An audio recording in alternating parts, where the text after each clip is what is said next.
Hello friends, हमारे नाम है सुमंत और आज हम डिस्कस करेंगे वो एमसीक्यूज जो फ्रेम किए गए हैं 29 और 30 जुलाई के करंट अफेयर से। दोस्तों, हमने यूपीएससी प्रीलिम्स के लिए अपनी टेस्ट सीरीज लॉन्च कर दी है। इसमें टोटल 40 टेस्ट होंगे। हर टेस्ट में 100 क्वेश्चंस होंगे। आपको सवाल मिलेंगे, आपको उसका जो जवाब होगा वो मिलेगा, उसका जो एक्सप्लेनेशन होगा वो मिलेगा। दोस्तों, जो टेस्ट सीरीज थी वो पहले इंग्लिश में केवल थी। अभी हमने अपने स्टूडेंट्स की डिमांड पर इसको हमने हिंदी के लिए भी अवेलेबल करा दिया है। तो ये आपको दोनों माध्यम में, इंग्लिश में और हिंदी में, दोनों में अवेलेबल होगा। दोस्तों, हमने पहला सवाल फॉर्म किया है। हमारा जो सेशन टेक का जो टॉपिक है इन्फ्लेमेबल आइस, मतलब कि हमारा जो मीथेन क्रिस्टल है उससे। दोस्तों, इसका नाम होता है मीथेन हाइड्रेट। इसके बारे में देखिए, ये क्या है, ये एक 3D आइस स्ट्रक्चर है जिसके अंदर जो नेचुरल गैस होते हैं दोस्तों वो लॉक्ड होते हैं। दोस्तों, ये मीथेन हाइड्रेट अभी न्यूज़ में इसलिए था क्योंकि जो चाइना है उन्होंने जो मीथेन हाइड्रेट है उससे उन्होंने जो नेचुरल गैस है उसको उन्होंने एक्सट्रैक्ट कर लिया है। दोस्तों, ये क्या है, ये आपको एक वाइट आइस है उसकी तरह दिखेगा, मगर उसकी तरह वो बिहेव नहीं करेगा। क्यों? क्योंकि ये इनफ्लेमेबल है, ये ज्वलनशील है। देखिए, ये है हमारा मीथेन हाइड्रेट। इसको दोस्तों अगर आप गर्म करेंगे तो क्या होगा, जो मीथेन है वो निकलेगा, प्लस इसका जो H2% दोस्तों वो आपको वाटर ग्रुप आपको मिल जाएगा। दोस्तों, इसको और अच्छे से समझने के लिए हम देख लेते हैं सवाल कह रहा है कि consider the following regarding flammable ice. Flammable ice is also known as methane hydrate और मीथेन क्लैरेट्स। ठीक है, ये है इसका दूसरा नाम, मीथेन हाइड्रेट इसका दूसरा नाम है। इसको देख सकते हैं इस तरह। देखिए दोस्तों, ये ज्वलनशील है, ये जलता है। It consist of methane trapped with in water crystal. इस क्रिस्टल को अगर आप हीट करेंगे तो क्या होगा, आपको मिल जाएगा वाटर, प्लस जो मीथेन था दोस्तों वो आपको बाहर निकल जाएगा। चाइना ने यही काम किया है। जो मीथेन गैस है, जो नेचुरल गैस है दोस्तों, वो आपको मिल गया था। मेरा फर्स्ट सेकंड सही है, मेरा सेकंड सही है। It is world's largest natural gas resource in the trapped in the permafrost. दोस्तों, परमाफ्रॉस्ट क्या होता है? परमाफ्रॉस्ट होता है, देखिए, जो मिट्टी होती है दोस्तों, मिट्टी अगर वो जम जाए तो हम लोग कहते हैं परमाफ्रॉस्ट। And ocean sediment. दोस्तों, ध्यान दीजिए कि ये जो मीथेन हाइड्रेट्स है वो आपको मिलेगा परमाफ्रॉस्ट में, और आपको मिलेगा जो ओशन का जो सेडिमेंट है, ओशन की जो तली है उसके अंदर जो मिट्टी होती है आपको उसमें मिलेगा। Where low temperature and moderate pressure combines to trap methane. यहाँ पर टेम्परेचर आपको कम होना चाहिए और जो प्रेशर होना चाहिए वो मॉडरेट होना चाहिए, ताकि जो गैस है वो, ये जो आइस क्रिस्टल है उसमें वो ट्रैप हो सके। मेरा थर्ड सही है। मेरा आंसर है 1, 2 and 3 ऑल आर करेक्ट। अगला सवाल कह रहा है दोस्तों कि methane hydrate is highly inflammable. जी हाँ दोस्तों, ज्वलनशील है ये। And energy intensive fuel. इसका मतलब ये दोस्तों कि इसके बहुत ही कम वॉल्यूम से आप बहुत ही ज़्यादा एनर्जी प्राप्त कर सकते हैं। मेरा पहला सही है। It can break down into water and methane. अभी मैंने आपको बताया, आफ्टर टेम्परेचर इज रेज्ड और प्रेशर इज लोअर्ड। अगर हम टेम्परेचर बढ़ा देंगे या फिर अगर हम प्रेशर कम कर देंगे तो क्या होगा, जो वाटर है और मीथेन है वो हमें मिल जाएगा इस मीथेन हाइड्रेट से। मेरा सेकंड सही है दोस्तों। It is likely to be world's last great source of carbon based fuel. ध्यान दोस्तों कि ये एक कार्बन बेस्ड फ्यूल है। क्यों? क्योंकि नेचुरल गैस जो मिलेगा आपको वो एक कार्बन बेस्ड फ्यूल है। ठीक है। मीथेन क्या होता है? मीथेन होता है CH4, ये होता है कार्बन, इससे लगे होते हैं 4 हाइड्रोजन यहाँ पर। ठीक है, तो ये क्या है, ये एक कार्बन बेस्ड फ्यूल है। It has potential to be a revolutionary energy source that could cater future energy needs. क्यों दोस्तों? क्योंकि ये काफ़ी हमें बड़े अमाउंट में मिलता है। मेरा थर्ड सही है दोस्तों। Its vast deposit exist underneath all the ocean. दोस्तों, अगर आपसे सवाल में कहे कि ये केवल इंडियन ओशन में मिलता है या फिर ये केवल पैसिफिक मिलता है, तो उसमें क्या होगा, ये जो लाइन होगी वो गलत होगी। क्यों? क्योंकि ये करीब करीब सभी ओशियंस में मिलता है around the globe, specially on the edge of continental shelves. मेरा दोस्तों फोर्थ सही है। मेरा आंसर क्या है? D all are correct. अगला क्वेश्चन है दोस्तों हम्बनटोटा पोर्ट पर।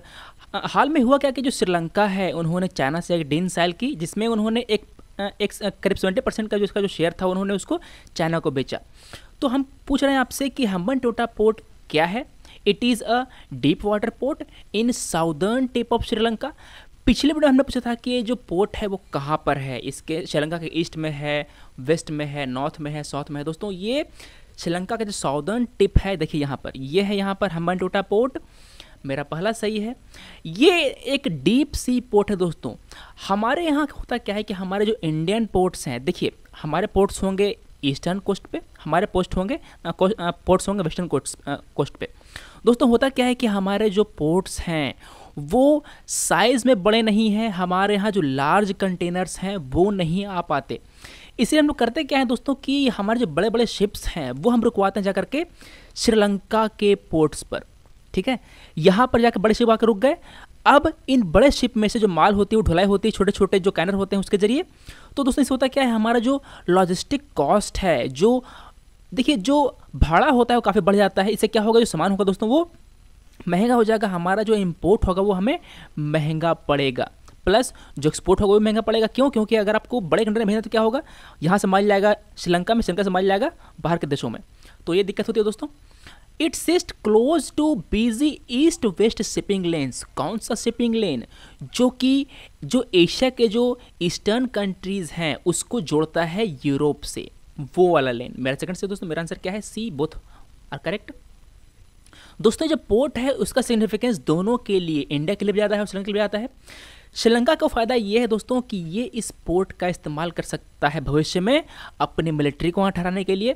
इससे करेगा क्या दोस्तों, वो इंडियन ओशन पे अपना जो उसका जो कंट्रोल है उसको बढ़ा सकता है,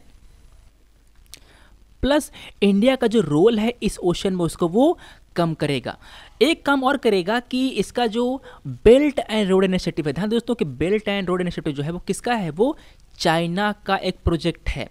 इसमें करेंगे क्या, इसमें वो जो यूरोपियन कंट्रीज हैं उसको लैंड के जरिए और ओशियन के जरिए, जो मैरीटाइम सी लिंक्स हैं दोस्तों उसके जरिए दोनों से वो कनेक्ट करेंगे। फ़ायदा क्या होगा, इसका फ़ायदा होगा इकोनॉमिक। अच्छा सुनिए कि अगर मेंस में आपसे क्वेश्चन पूछे कि what are the significance of belt and road initiative, तो आपको सीधा पॉइंट में नहीं लिख देना ऐसे ऐसे करके, आपको बांटना होगा कि इसका इकोनॉमिक सिग्निफिकेंस क्या है, इसका पॉलिटिकल सिग्निफिकेंस क्या है, इसका डिप्लोमेटिक सिग्निफिकेंस क्या है, ठीक है। अगर आप इस अलग अलग सब हेडिंग में दोस्तों बांट करके लिखते हैं तो क्या होगा, आपको ज़्यादा मार्क्स मिलेगा, ठीक है। तो ये होते हैं फ़ायदे इस बेल्ट के। अगला फ़ायदा दोस्तों ये है कि इस पोर्ट को इस्तेमाल करके जो स्ट्रिंग ऑफ जो पल्स थ्योरी दोस्तों उसको वो इम्प्लीमेंट करता है। इसका मतलब क्या है, स्ट्रिंग ऑफ पल्स थ्योरी ये है दोस्तों कि जो चाइनीज़ मिलिट्री और कमर्शियल फैसिलिटीज़ हैं ये हमारे जो भारतीय मेनलैंड है इसके चारों तरफ जो है वो बनाया जाएगा। फॉर एग्जांपल जो चाइना है उन्होंने जो बांग्लादेश का एक पोर्ट है उसको ले रखा था, फिर देखिए जो श्रीलंका का पोर्ट है उसको ले रखे हैं, जो पाकिस्तान का पोर्ट है ग्वादर पोर्ट उसको वो लोग जो डेवलप कर रहे हैं। तो इस तरह वो करके रहे हैं कि अपना जो इन्फ्लुएंस बढ़ा रहे हैं। हमारे जो नेबर्स हैं उनके यहाँ पाकिस्तान है, श्रीलंका है, बांग्लादेश है, म्यांमार में तो है ही उनका इन्फ्लुएंस, प्लस जो मालदीव है, मालदीव एक इंडियन ओशन आइलैंड है, तो यहाँ भी दोस्तों उनका काफ़ी इन्फ्लुएंस है। तो ये स्ट्रिंग ऑफ पल्स, इसको देख लीजिएगा आप यहाँ पे।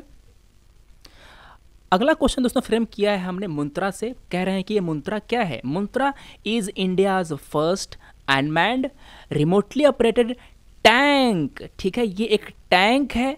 खास बात क्या है इसमें, ये अनमैन्ड है, इसमें कोई इंसान नहीं रहेगा, इसको हम लोग रिमोटली ऑपरेट कर सकते हैं। तो इसका फायदा क्या है दोस्तों कि अगर हमारा कोई एनिमी इस पर अटैक करता भी है, अगर इसको कोई नष्ट करता भी है तो क्या होगा, हमारे यहाँ जो जान है उसको नुकसान नहीं होगा, केवल जो माल है उसको नुकसान होगी, जो टैंक है केवल वही बर्बाद होगा। मेरा फर्स्ट सही है।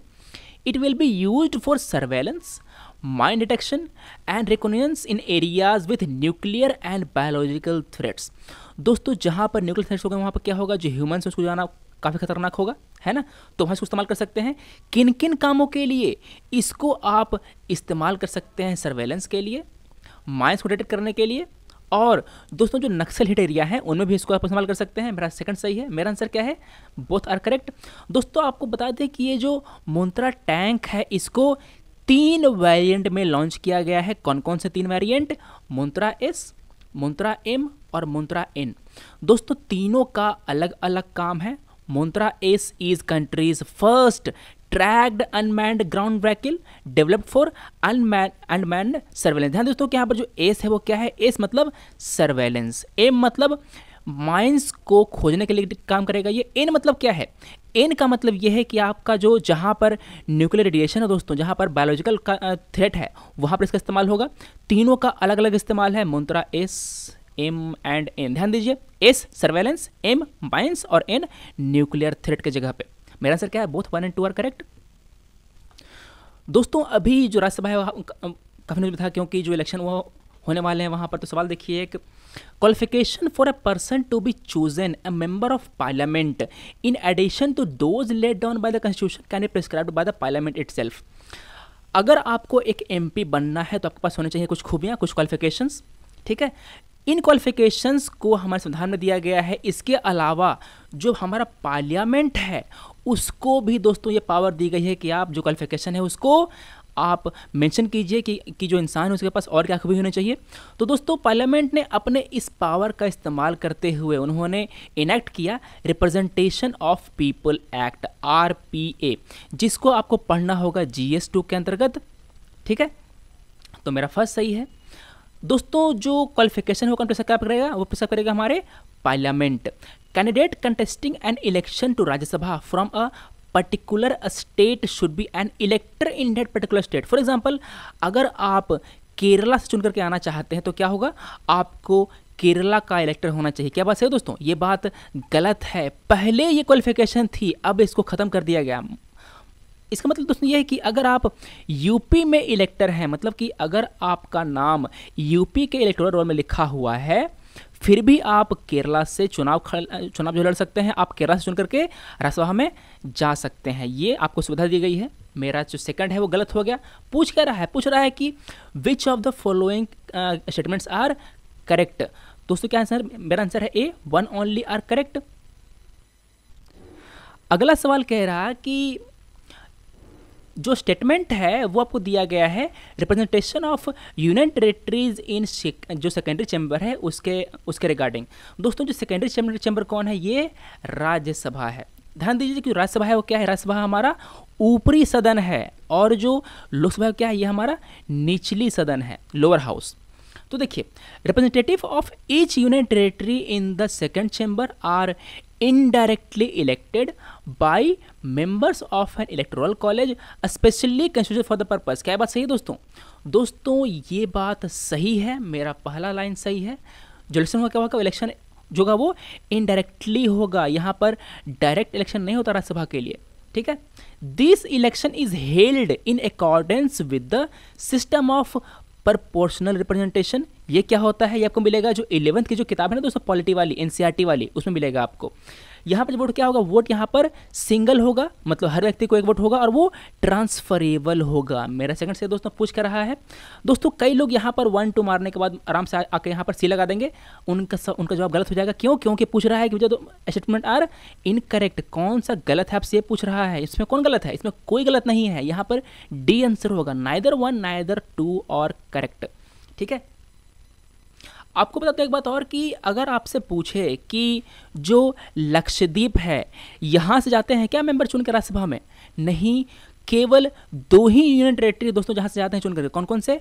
पहला है दिल्ली और दूसरा है पौंडीचेरी। ध्यान दीजिए, पौंडीचेरी और दिल्ली केवल इन्हीं 2 यूनियन टेरिटरी से चुन करके जाते हैं राज्यसभा में हमारे प्रतिनिधि। दोस्तों अगला सवाल है ज्योग्राफी से। सवाल पूछ रहा है कि the greatest concentration of volcanoes occur where foci of earthquakes are at shallow depth. क्या बात सही है दोस्तों? जी हाँ दोस्तों, ये बात सही है। दोस्तों देखिए, जो अर्थक्वेक होता है वो होता है डीप अर्थक्वेक और दूसरा होता है शैलो अर्थक्वेक, ठीक है। यहाँ पर आप देख सकते हैं फिगर में, देखिए यहाँ पर आपको दिए गए हैं 2 प्लेट्स। पहला है ओशियनिक प्लेट और दूसरा है कॉन्टिनेंटल प्लेट। दोस्तों ध्यान दीजिए कि जो कॉन्टिनेंटल प्लेट होता है वो ओशियनिक प्लेट से हल्का होता है। जो महासागर के प्लेट होते हैं वो कॉन्टिनेंटल प्लेट से क्या होते हैं? भारी होते हैं। महासागर वाला भारी होगा तो क्या होगा? जब 2 कॉन्टिनेंट टकराएंगे आपस में, ओशियनिक वाला और कॉन्टिनेंटल वाला, तो क्या होगा? जो ओशियनिक वाला दोस्तों वो नीचे चला जाएगा। फॉर एग्जांपल देखिए ऐसे, ये है हमारा कॉन्टिनेंटल प्लेट और ये है हमारा ऊपर वाला। देखिए ये हमारा ओशियनिक प्लेट है और ये है हमारा कॉन्टिनेंटल प्लेट। तो दोस्तों क्या होगा? जब टकराएंगे तो क्या होगा? जो ओशियनिक प्लेट होगा वो नीचे चला जाएगा, ठीक है। तो जो डीप अर्थक्वेक होंगे क्या होंगे? ये होंगे गहराई में यहाँ पर, और जो शैलो अर्थक्वेक वाले होंगे कहाँ होंगे? ये होंगे आपको ऊपर में ही। यहाँ पर देखिए ये है हमारा शैलो अर्थक्वेक का रीजन और ये है हमारा डीप अर्थक्वेक का रीजन। ध्यान दें दोस्तों कि जहाँ पर भी ओशियन ओशियन कॉन्टिनेंट, ओशियन और कॉन्टिनेंटल वाला प्लेट या फिर कॉन्टिनेंटल वाला प्लेट, जहाँ पर भी तीनों प्लेट आपस में मिलेंगे, आपस में बाउंड्री फॉर्म करेंगे, चाहे वो आपका ट्रांसफॉर्म बाउंड्री हो या फिर आपका जो कन्वर्जेंट बाउंड्री हो वो हो, यहाँ पर क्या होगा, वहाँ पर आपको अर्थक्वेक देखने को मिलेगा। दोस्तों ध्यान दीजिए कि जो बाउंड्री होती है तीन तरह की, कौन कौन सी? पहले होती है ट्रांसफॉर्म बाउंड्री, दूसरी होती है कन्वर्जेंट बाउंड्री और तीसरी होती है डाइवर्जेंट बाउंड्री। ठीक है, ये कहाँ मिलेगा आपको? ये आपको मिलेगा जो एनसीईआरटी की बुक है दोस्तों, आपको मिलेगा वहाँ पे। तो यहाँ पर जब उन्होंने कहा कि जो शैलो डिप्थ वाले अर्थक्वेक के पास वर्लियन होते हैं तो क्या होता है बात, ये बात सही है। जो एरिया है अर्थक्वेक का वो कहाँ पर मिलेगा आपको? ये मिलेगा अल्पाइन हिमालयन सिस्टम में, और जो पैसिफिक रिम है दोस्तों वहाँ पर मिलेगा। In general the foci of earthquake along the Alpine Himalayan belt as well as rim of the Pacific are deep seated ones, and जो मिड अटलांटिक रीजन दोस्तों, जो हमारा जो ओशियानिक रिज है वहाँ पर आपको जो अर्थक्वेक क्या होंगे वो शैलो डेप्थ के होंगे। ध्यान दीजिए, जो हिमालयन में आता है प्लस जो पैसिफिक रिम में जो आता है ये मिलेगा आपको डीप सीटेड अर्थक्वेक, और जो मिड ओशियानिक रिज में जो आता है अर्थक्वेक वो क्या होता है? वो होता है शैलो वाला। ठीक है, देखिए ये होती है रिज बीच में। यहाँ पर क्या होता है दोस्तों, यहाँ पर जो प्लेट होती है वो एक देखिए यहाँ पर क्या होता है, यहाँ पर आपको मिलेंगे दो ओशियानिक प्लेट। ये होगा पहला वाला प्लेट जो इधर की ओर जाएगा, दूसरा होगा प्लेट जो यहाँ पर इधर की ओर जाएगा। ठीक है, जब दोनों प्लेट दोस्तों जो आपस में डाइवर्ज करेंगे तो क्या होगा, बीच में से निकलेगा लावा। ठीक है, और एक नई जो जमीन है वो क्रिएट होगी, इसे हम लोग कहते हैं ओशियानिक रिज। आपको यहाँ पर एक रिज क्रिएट होगा। अगला लाइन दोस्तों कह रहा है कि जो पैसिफिक रिंग ऑफ फायर है is a hot spot for earthquake. जी हाँ दोस्तों, ये बात सही है, यहाँ पर आपको काफ़ी अर्थक्वेक मिलते हैं, यहाँ पर आपको वोल्केनिज्म भी काफ़ी मिलता है। मेरा पहला सही है, मेरा सेकंड सही है। दोस्तों आपको जीएस में पढ़ना होगा जो अर्थक्वेक्स हैं, जो वोल्केनो है उसके बारे में, और उसका जो डिस्ट्रीब्यूशन है वो कहाँ कहाँ है उसके बारे में, तो उसको देख लीजिएगा आप। मेरा आंसर है सी, बोथ 1 2 आर करेक्ट। आपको कहाँ मिलेगा ये? जो 11th की जो एनसीईआरटी है दोस्तों, जो फिजिकल ज्योग्राफी एनसीईआरटी है ना, आपको वहाँ पर देखने को मिल जाएगा, या फिर जो गो चैलियों वाली किताब है ना उसमें आपको मिल जाएगा। दोस्तों इससे आपको एक क्वेश्चन पूछ सकता है कि हमारे यहाँ जो कॉन्टिनेंटल प्लेट है उसमें कौन कौन से प्लेट मेजर प्लेट्स हैं, कौन कौन से प्लेट माइनर प्लेट है, तो इसको आपको पहचानना होगा। फॉर एग्जांपल जो पैसिफिक प्लेट क्या है, पैसिफिक प्लेट एक मेजर प्लेट है। देखिए यहाँ पर है आपको Eurasian plate, north American plate, यहाँ हमारा इंडियन प्लेट है, अरबियन प्लेट देखिए छोटा सा यहाँ पर पड़ा हुआ है, ये है African plate, South American plate, Nazca plate. देखिए जो नज़का प्लेट है वो क्या है, ये एक माइनर प्लेट है। जो स्कोटे प्लेट क्या है, स्कोटे प्लेट भी एक माइनर प्लेट है। नीचे आपको मिलेगा अंटार्कटिक प्लेट, यहाँ आपको मिलेगा ऑस्ट्रेलियन प्लेट, यहाँ आपको है जो इसका पार्ट है यूरेशियन प्लेट का, यहाँ पर इसका जो कंटिन्यूअस है, यहाँ पर आपको मिलेगा कैरेबियन प्लेट। तो दोस्तों ये सब आपको मिलेंगी कहाँ पर? आपको जो 11th की जो एनसीईआरटी है आपको उसको पढ़ना है। पतली सी किताब दोस्तों को पढ़ डालिए आप।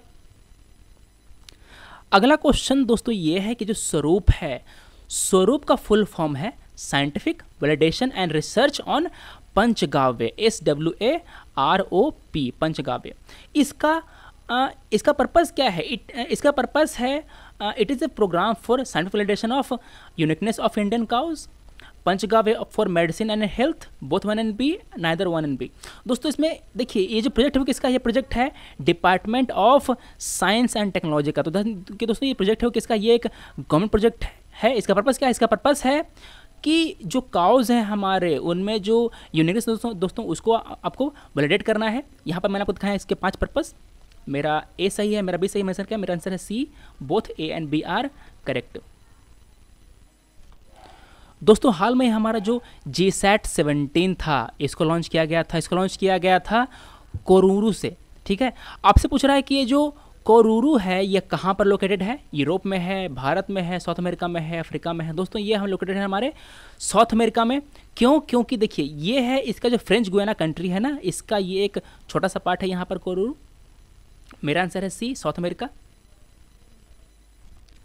अभी हाल में ही जो IEA है, इंटरनेशनल इकोनॉमिक एसोसिएशन, जो है न्यूज़ में था, पूछ रहा है कि इसका एम क्या है। इसका एम है दोस्तों to promote personal contacts and mutual understanding among economist. ध्यान दीजिए हमारे जो अर्थशास्त्री दोस्तों उसके बीच में कॉन्टैक्ट बढ़ाएगा, उसके बीच में जो अंडरस्टैंडिंग वो बढ़ाएगा in different part of the world. मेरा ए सही है।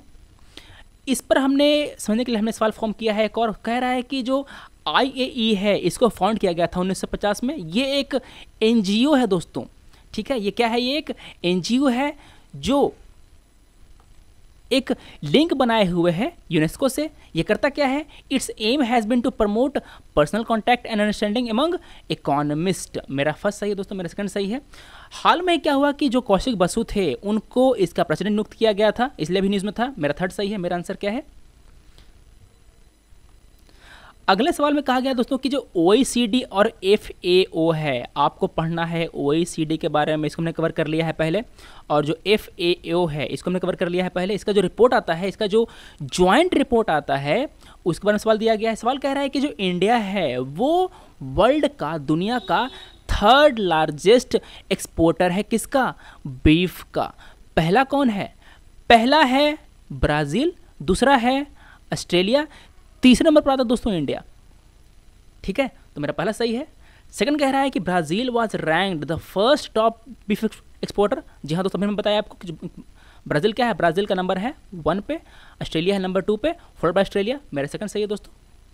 The report was released jointly by FAO and OECD। FAO क्या होता है दोस्तों, इस पर सवाल आया था अभी हाल में प्रीलिम्स में। तो दूसरे सेक्शन क्या है दोस्तों, इसका आंसर है 1, 2 एंड 3 ऑल आर करेक्ट। दोस्तों हमारा जो दिल्ली मेट्रो है वो जो है वो कंप्लीटली ग्रीन मेट्रो सिस्टम बन गया है। तो हमने सवाल फॉर्म किया इस पर। सवाल कह रहा है कि जो देखिए इसमें एक ऑर्गेनाइजेशन है इंडियन ग्रीन बिल्डिंग काउंसिल, इसका नाम आया था, तो सवाल फॉर्म किया हमने इससे। कह रहा है कि जो IGBC है it is a part of CII। क्या बात सही दोस्तों? जी हाँ दोस्तों, ये बात सही है। CII क्या है, ये एक प्रेशर ग्रुप है। मेरा पहला सही है। इट ऑफर्स, दोस्तों ध्यान दीजिए कि आपको प्रेशर ग्रुप के बारे में पढ़ना होगा, आपको जो NGOs हैं, आपको जो सेल्फ हेल्प ग्रुप्स हैं, इसके बारे में आपको पढ़ना होगा GS2 के अंतर्गत। इट ऑफर्स, कौन? IGBC offers a wide array of services. कौन कौन services? Developing new green building training programmes, green building training programmes and certification services. Certify करता है ये। मेरा सेकंड सही है। It closely work with state governments, central government, world green building council and bilateral multilateral agencies.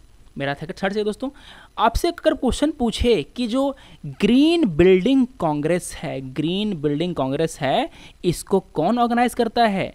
इसको यही IGBC ही organise करता है। मेरा आंसर क्या होगा? मेरा आंसर होगा ए, इंडियन ग्रीन बिल्डिंग काउंसिल है जो ऑर्गेनाइज करता है। मेरा आंसर है ए। इसका आंसर क्या है? इसका आंसर है 1, 2 एंड 3। अगला क्वेश्चन है दोस्तों सागरवानी पे। सागरवानी के बारे में कह रहा है कि ये आखिर किसके द्वारा लॉन्च किया गया है। दोस्तों इसको लॉन्च किया था मिनिस्ट्री ऑफ अर्थ साइंसेज ने। मेरा पहला गलत हो गया। सागरवानी आखिर है क्या? Sagarvani is an integrated information dissemination system. इसके जरिए दोस्तों हमने जो सूचना है दोस्तों उसको डिसिमेट करेंगे, उसको हम लोग लोगों तक फैलाएंगे। मेरा सेकंड सही है। Sagarvani has been developed by ESSO। मेरा थर्ड सही दोस्तों। मेरा आंसर है B, 2 and 3 only are correct. तो दोस्तों ये हमारा आज का लेक्चर, मिलते हैं अगले वीडियो में। Thanks for watching, take care.